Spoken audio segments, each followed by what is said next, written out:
The project for this week is going to be inspired by Kandinsky's circle painting.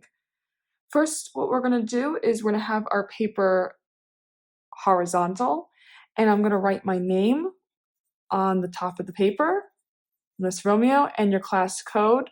Either you're in KA, KB, KC, KD, or KE. Now you're going to flip it over, and I'm going to fold my paper in half, just like a book. And then I'm going to fold it again into a smaller book.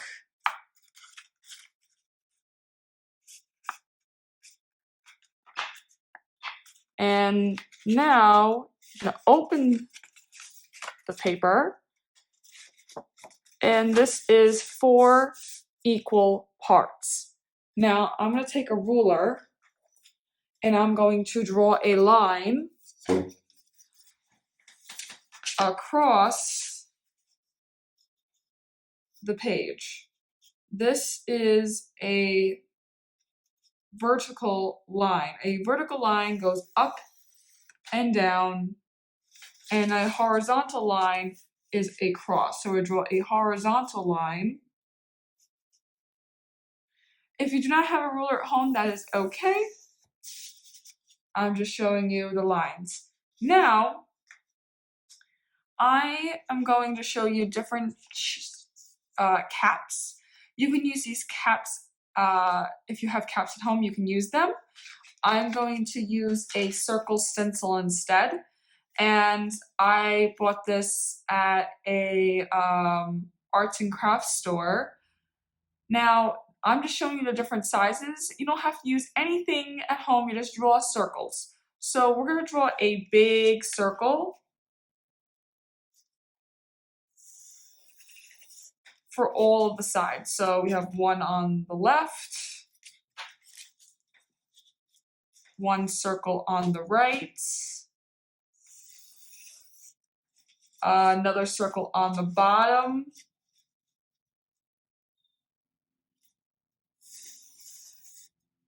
and then we have another circle on the bottom right.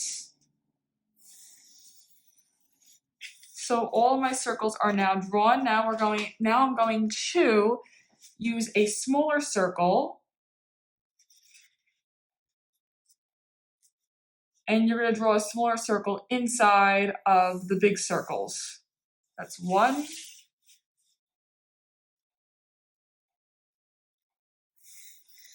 2,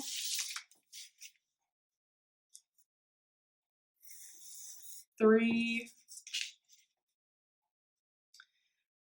and 4. Now, the circles don't have to be absolutely perfect. If you want to make them perfect, you can. Kandinsky did not create perfect circles. I want to focus more on the overlapping. So overlapping means putting one shape or one object on top of another object. And now I'm taking another circle and I'm putting it inside.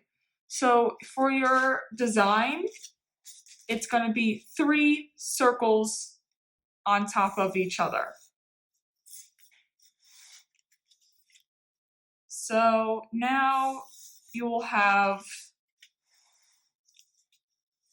all of the circles the same size. Once you're done, I'm going to outline using a black marker. If you have a black marker, color pencil, or crayon, you can use that to outline or trace the circles. So I have outlined all the circles, and you see the circles are not even. That's okay because Kandinsky's circles were also not even and not perfect. I started using different colors for my inside of my circles for the top right, and I'm using markers. You can use color pencils, crayons, or anything else, any other art material you have. And I'm going to create different colors for each of the circles. So for this one, I'm gonna start off with yellow. So each circle is a different color. I'll repeat that one more time. Each circle is a different color. So for this one, I'm going to create yellow, blue, and the last one will be, I would say, red. So I'm doing a primary color circle for this one. And if you have outlined and you went out of the circle, what you can do is you can take the marker or crayon or color pencil and just go over it with a line. And then I'm gonna take my red. So each individual circles of each of your Kandinsky project will be different colors. Do not do the same colors or the same pattern. Want to make it something completely different. Okay, and now I have this one done. I'm not going to use these three colors because I already use a lot of red so far. So I'm going to choose green, pink, and orange. Actually, no, let's do a secondary color one. I'm going to do a secondary color one. I'm going to choose, instead of pink, do orange. And I'm going to put orange right in the middle.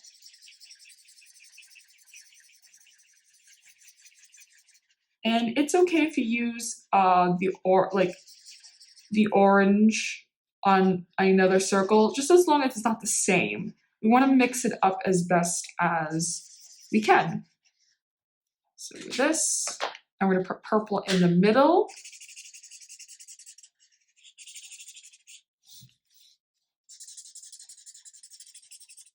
And you could do the same thing with crayons. I'm using markers. I like using markers. Okay. And for the background, the background circle, the last circle, is going to be green. And see I'm outlining the shape first, which is the circle. And I'm going around my section, and then I'm coloring inside. I'm taking my time as I'm coloring. Okay, so I'm gonna do the last circle off camera, and then when I come back, I'll show you what to do with the background squares. So I have started to color the backgrounds of each square, and I colored two. I used yellow for this one because there's no yellow here, and I used green for this one because there's no green. So you pick a background color that has no background color to it. So I'm gonna pick this one on the bottom left, a color called Scarlet. And I'm going to first outline the shape, and then I'm going to color the inside of it. And in order to have neat work, you want to color inside the lines, and also you want to color the background with no white spots. So you want to make sure that you're going back and forth and you're pressing down firm. Firm means it doesn't mean hard, but it means with force. You can see I'm coloring back and forth, and I'm really just trying to get all this nice color, and it's okay if it breaks. I'm just going back and forth. And see that there's no visible white spots. You want to make sure that you keep going and pressing down firm.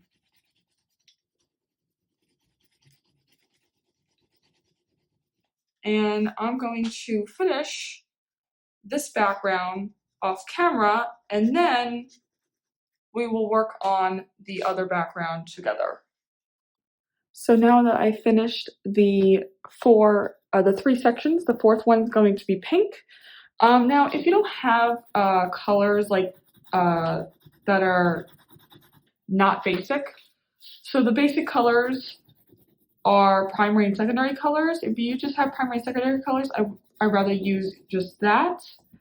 I have pink, so I'm going to use pink because I use pink down here. And this is a lighter pink as well. And same thing, I am just outlining the section and I'm making sure there's no white spots. And for colors that are light, such as yellow, pink, orange, these colors have a tendency to create more white spots. So you want to make sure you go back and forth and you press down firm. And I'm going around the circle, taking my time. Now I'm going to finish this off camera and then we're going to discuss what we did with this project. So here is the final project. I have used different colors for each of the three circles in each of the squares. And then I chose a background color that I did not use in each of the circles. So I chose yellow for my green, purple, and orange circle, my secondary colors. I've chose green, which is a secondary color for my primary color circles. And I've chosen red for my pink, yellow, and blue circle. And I've chose pink, because I had pink over here, for my purple, orange, and red circle. So you can create different colors for your Kandinsky circles, and you can choose the primary and secondary colors as well.